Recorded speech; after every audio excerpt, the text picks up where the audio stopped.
You're good? I'm good, thank you. Okay, good. I appreciate that. Nothing really. I mean, we'll do it on the pod. Yeah, yeah, yeah. Listen, I have to tell you, I'm sure she has told you, but whenever your name comes up, Janice has nothing uh, but love for you. Like She's the she's best, man. always thanking you.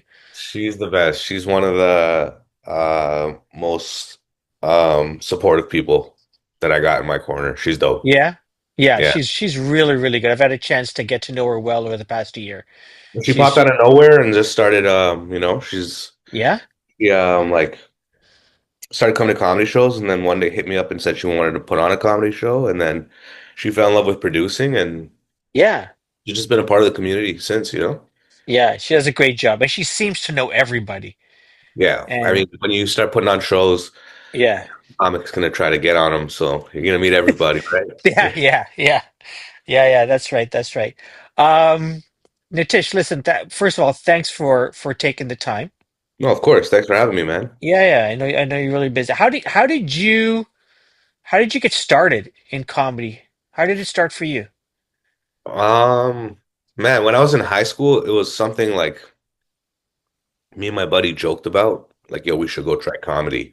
Yeah. And I remember we went to the Yuck Yucks website, Okay. and it said you had to be 19 plus to get in. And at that time, we were 15, 16 years old. So we said, fuck it.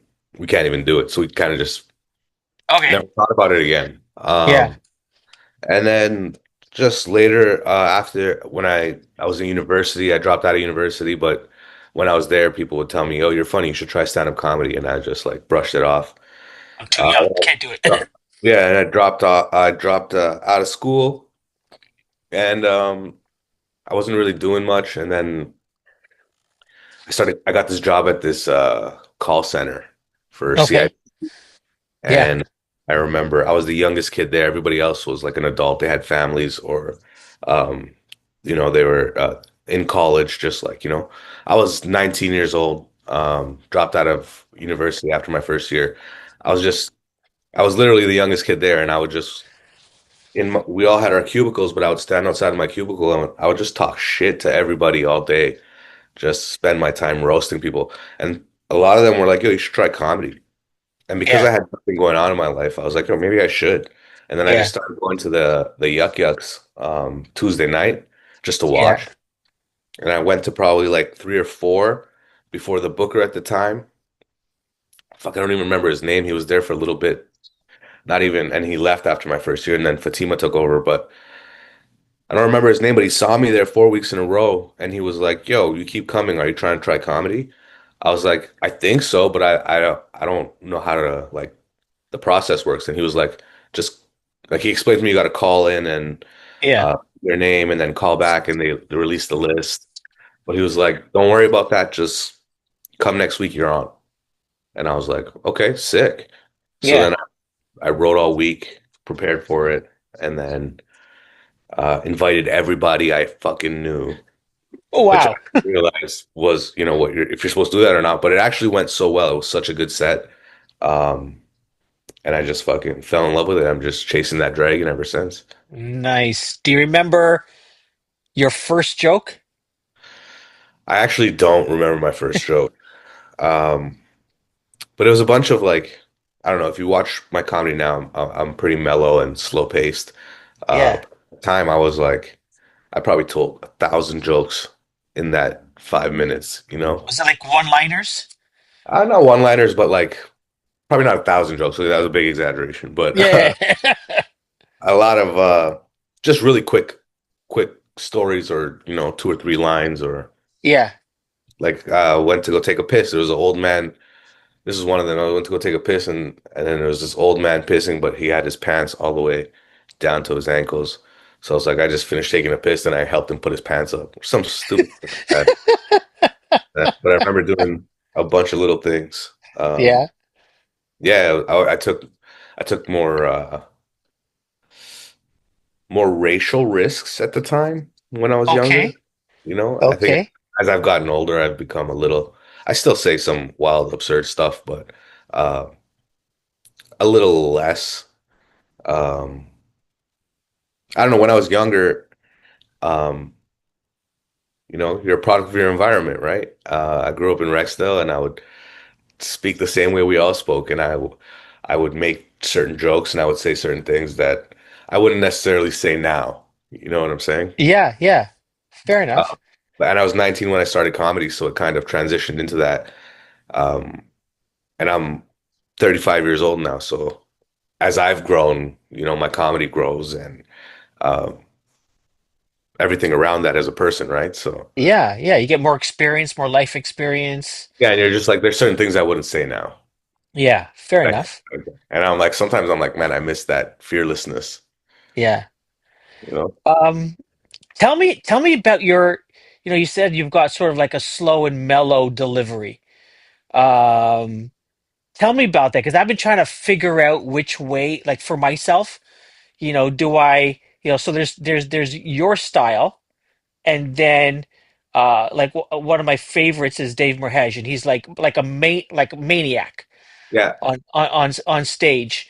Um, how did you land on your style? And the reason I ask this is because I come from a British background, and so I'm very like sarcastic, but like low energy at the same time. yeah, Uh, but then I see other comics who, if I just wrote their words down, yeah, it's okay. But the way they deliver it, they're like, and yeah. so you just laugh, and I go, do I need to be more like that, or like? So tell me how you landed on yours. Well, I think like me and Dave are like Dave is who he is off stage, on stage. It's the same, you know? Mm, He has that mm, same energy. When you're his friend and he's acting like Dave, that is Dave, what he does on stage. And I think I feel the same way. I'm the same way on stage, I'm off stage. I'm chill. I take it easy. I'm not loud, you know? Uh yeah, I'm mellow. But that's what finding your voice is, right? And that just takes time and years of experience until you're so absolutely comfortable on that stage. yeah, You're always going up there, and as soon as you step on stage, you become this person, and you ah, tell these jokes, and you're trying to play you. Do you know what I'm saying? yeah, yeah, And then once you're comfortable on stage, you step on stage, and you're you. You're that same guy that was off stage. It's just you with a microphone now talking. So yeah. Interesting. you'll find it out once you get comfortable on stage. Who knows what it is? Who knows? Yeah, Only you know what you're like off and off stage, right? And then eventually that'll yeah. transition, and then you can be you on stage, and that's when it kind of just starts to flow. Okay, interesting, interesting. How long did it take you to sort of let me just be me, or was it like reps, hundreds, thousands of reps, and all of a sudden, oh shit, this actually works? Yeah, it's like it took a long, I would say around like the 10-year mark is where I really started to get my flow. But Mm, there was like it's just doing a bunch of reps, but there was a very specific time. I don't remember how long I was in it, maybe like 6 or 7 years. But I yeah, remember I did this show at what's that place that just closed down at Young and Dundas? Uh, young Dundas. Oh, there was a club there. there was a little Yeah, yeah, yeah, yeah. That hole in the wall, bar. Imperial The Pub. Imperial Pub, yes. Yeah, I yeah, remember I was there one night and I was on stage and I was waiting to go on and the guy who was hosting it was being all weird and stuff. And I remember going on stage and starting to do my jokes and the audience was just shit. There was yeah, hardly anyone in there. And then I just remember saying fuck it and I just started yeah. making fun of the guy, the host, and making fun of the audience. And when I got off stage, that was like, man, that was the first time I just kind of like trusted myself. Interesting. Be me. And Yeah, that was the ever since that day, it was kind of like a conscious, I want to do that, you know? yeah, And, yeah. and then just you start working towards it. But the main goal is just to get comfortable on stage, like Eh, being okay with it going well, being okay yeah. with it going terrible. Just don't lose composure and continue to be you. Interesting. Okay, I need to ask you this question. You need to give me some history here. So I saw you a few weeks back. This is how naive I am, Nitish. Talk to me. I see that you're doing a couple of shows in Toronto, and it's like hot box shows, and I go, I don't know what that means, whatever. But he's in town. I'm gonna go. He's selling tickets. I'm gonna go see him. And so I get to this place. I gotta take off my shoes. It looks like Yeah, it someone's was living room. I didn't expect a snowstorm to happen. But it But was yeah, like, it was a cool sorry, go little ahead. venue, man. Yeah, it was a cool little venue. I wanted to. I'm just getting to a point where I can start selling tickets. You know, Yeah, that's that's new for me. You know, so it was the first time of me coming back in like 5 or 6 months, and yeah, like, let me put on a show and see if I can move a yeah, hundred.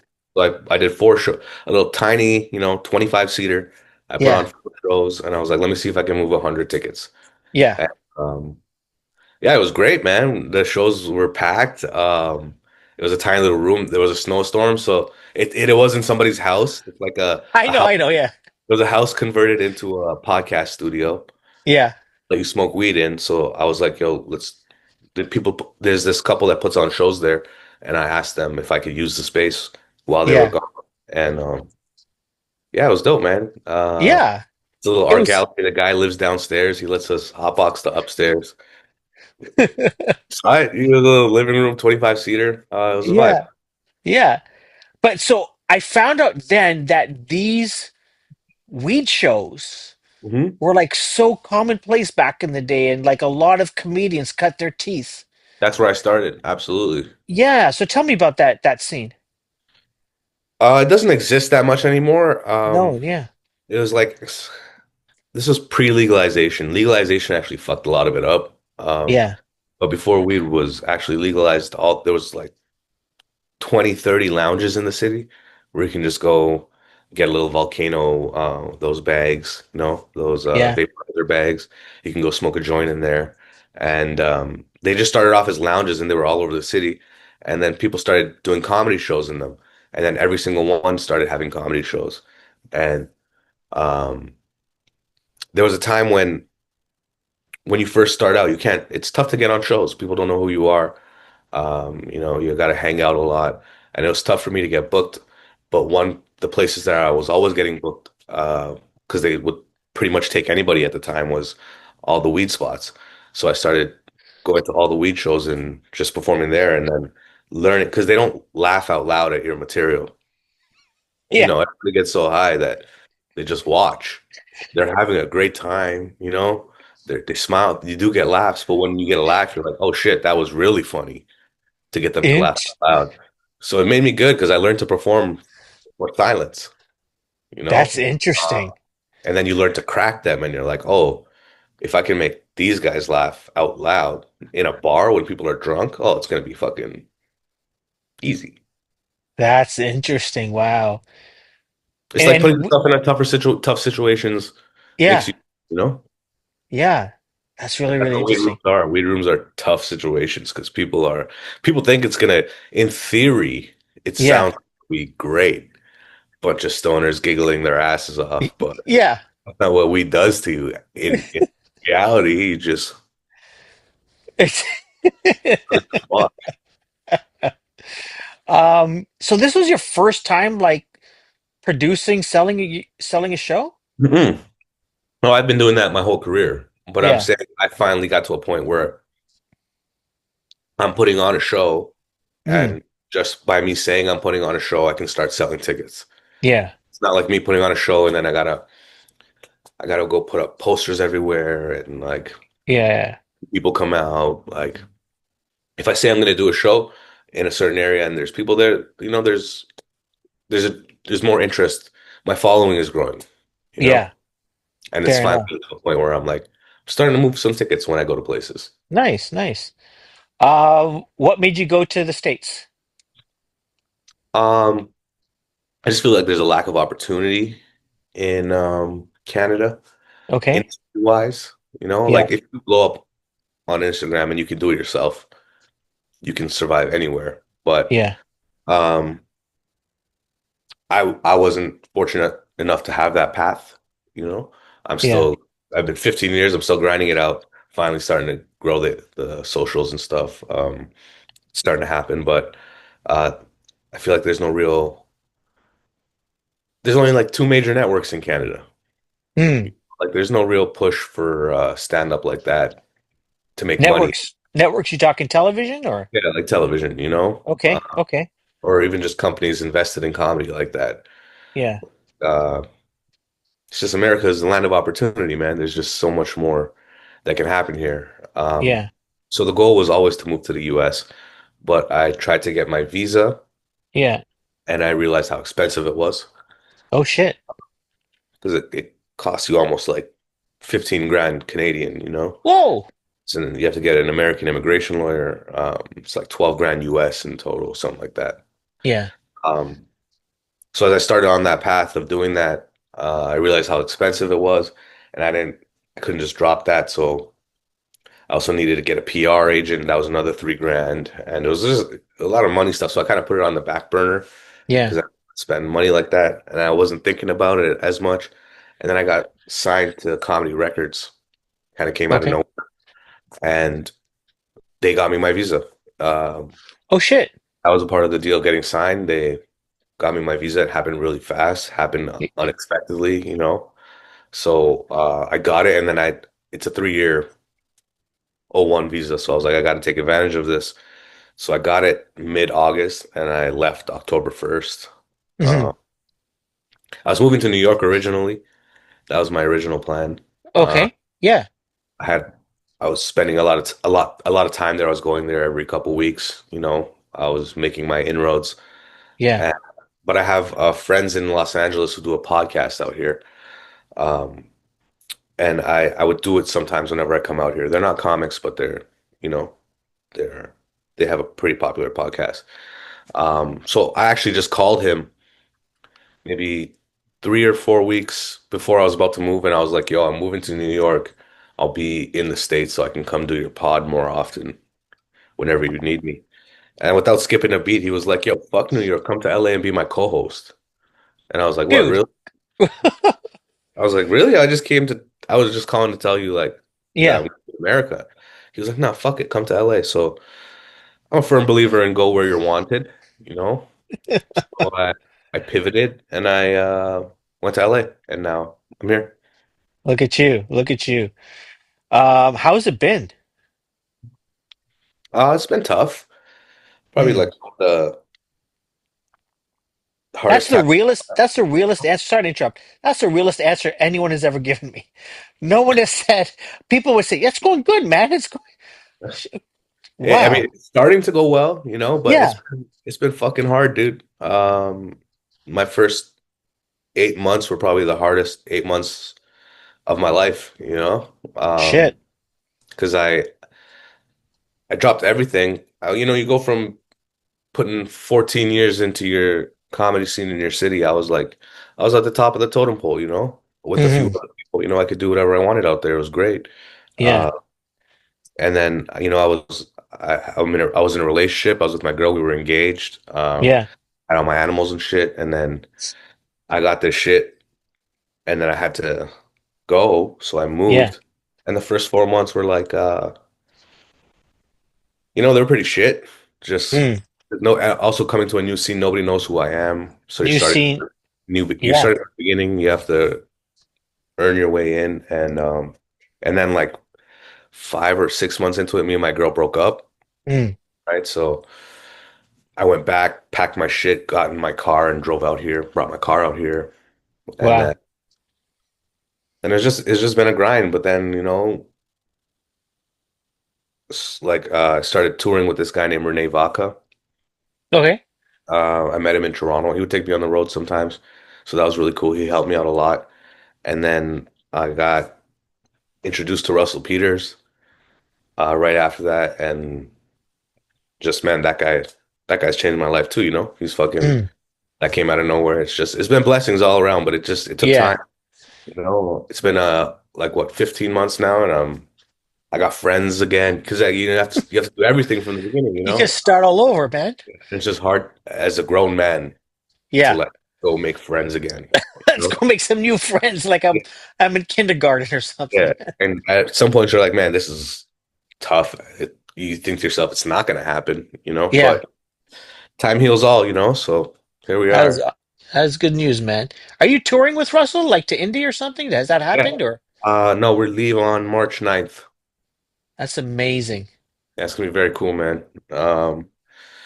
To like, I didn't even know the guy before I moved out here, and then I Yeah, moved here, and now, he's the reason I do comedy. It's like he's the reason most brown people do comedy, most yeah. ethnic do comedy, So to come out here and meet him, and then become friends with him, and now he's taking me to India is just, I can't even. It's not, it's not one of those things you can even fathom. Who would have thought? Hey, shit. Yeah, Going yeah, to New York, guy calls you, hey, do a podcast here, and then now you're going to India yeah. with arguably like the top touring comic Canada's produced. Would that be fair to say? Like touring comic, you know what I'm The saying? biggest. He's one of the biggest. Like, he did what? He started doing stadiums like 20 years ago, and he's still doing stadiums. Like, Yeah, if there's anyone else that can say that. yeah, yeah. Listen, if I don't want you to betray anything, but if there's one thing people should know about him, like he's huge, he's massive. If there's one thing people don't know about him that would, I don't know, surprise people or I don't know, is there something about Um, him? I think if you know him, you know this, Yeah. but he's probably the most generous guy I've probably ever met in my life. You know, Wow. um, if he fucks with you, he fucks with you. Um, he's like, man, I lived at his house for 3 months because he thought my living situation was fucked. So he took me into his place for 3 months and helped me save some money so I can get my own place, which I have now. He's taking me to India. When I got my place, he bought me a couch and a TV. Like Fuck, man.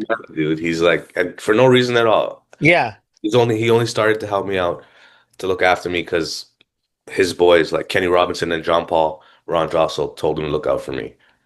And Wow. we did it on their word. And over time, we became friends. And then Wow. just everyone around him knows that he's literally the most generous guy I've ever met in my life.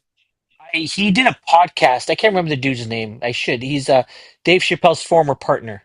Neil Brennan, Yeah, he was on his podcast, and I don't think I heard the whole thing, but I was watching it on YouTube, and like he's gone through shit.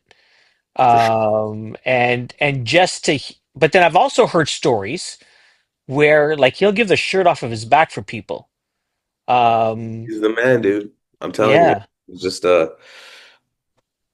I think he realized how lucky and how blessed he is. Mm. No.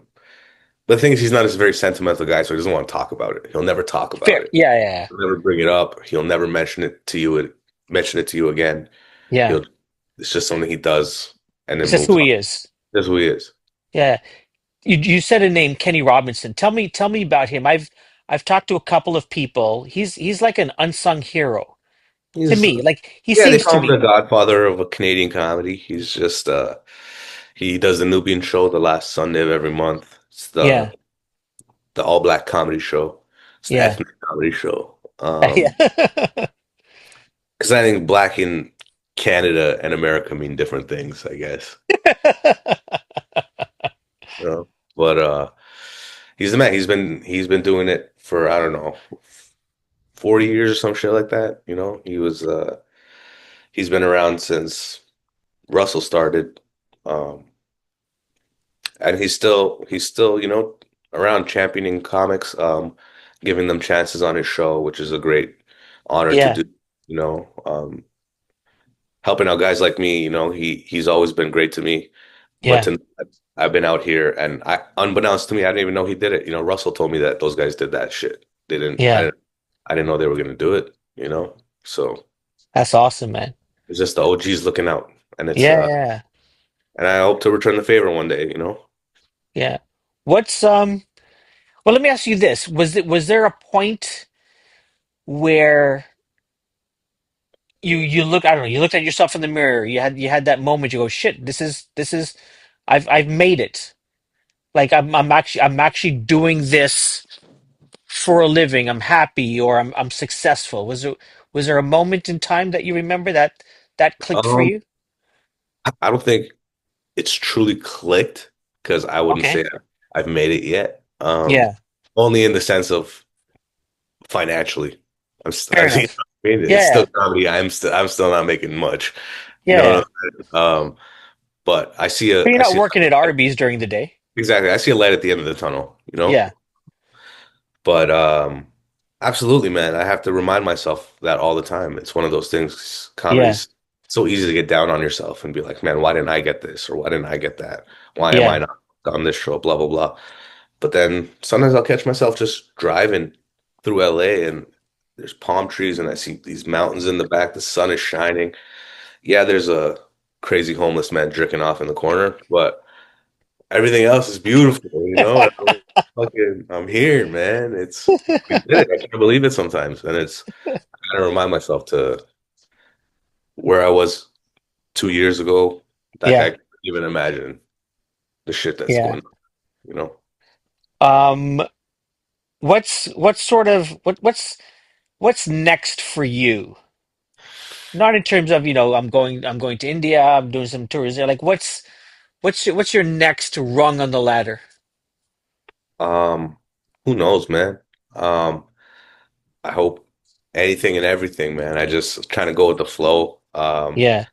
I just want to do comedy for the rest of my life. Whatever stems and leads to other things from that, I'm Yeah. open to. You know, I'd love to make a TV show, act in a TV show, in a movie, or whatever. Anything that comes from it. But just as long as I'm doing stand up Yeah. till till the end, you know. And I hope I get to a point where I can post. I'm in a city, and then within 20 minutes, the tickets sell out. You know, Yeah. it'll be amazing. But that's the type of shit I want to do. I just want to do comedy. I just want to tell jokes on dope stages. We need to see you like in office movies or something like that. Oh yeah, I mean, I think they actually tried to get me the first season, but it's a non-union show and I'm union, so they couldn't get me. Oh, that's the thing. I didn't know that. Okay. Okay, okay, okay. Um, Interesting. Nitish, man, listen, thanks so much Yeah, thank you, bro. Thanks for having for me. yeah, for your time. If people wanna what's pimp your socials, where can people find you? Best place to find me is Instagram at Nittysak, Nittyssak, or NitishSakuja.com. Either one of those things. Yeah, fuck yeah. Come up to a show, like a video, support live comedy wherever the hell you are. Absolutely. Nitish, thank you so much. Thanks for spending Valentine's Day with me. Yeah, hell yeah, bro. You're my Valentine now. I choose you. Thank you. Thanks, buddy. All the Thanks, brother. best. Thanks, man. You have a good day, bro. Of You too, man. Take care. Thanks for your time again. course.